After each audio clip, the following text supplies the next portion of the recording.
The technique that you see here is called Daubism for the thick slabs of oil paint applied with palette knives and with spoons. I'm so glad that you're here today.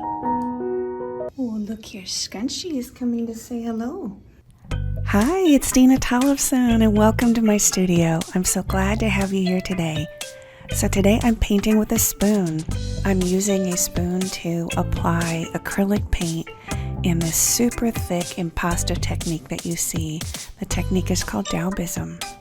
So I hope that you'll come back, visit me again here in the studio. So until next time, it's Dena Tollefson and all my best to you. Bye-bye. Hi, it's Dena Tollefson and welcome to my studio. I'm so glad you're here today.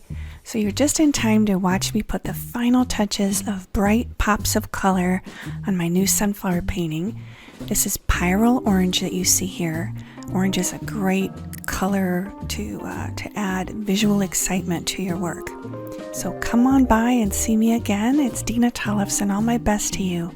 Bye-bye. The technique that you see here is called Daubism for the thick slabs of oil paint applied with palette knives and with spoons.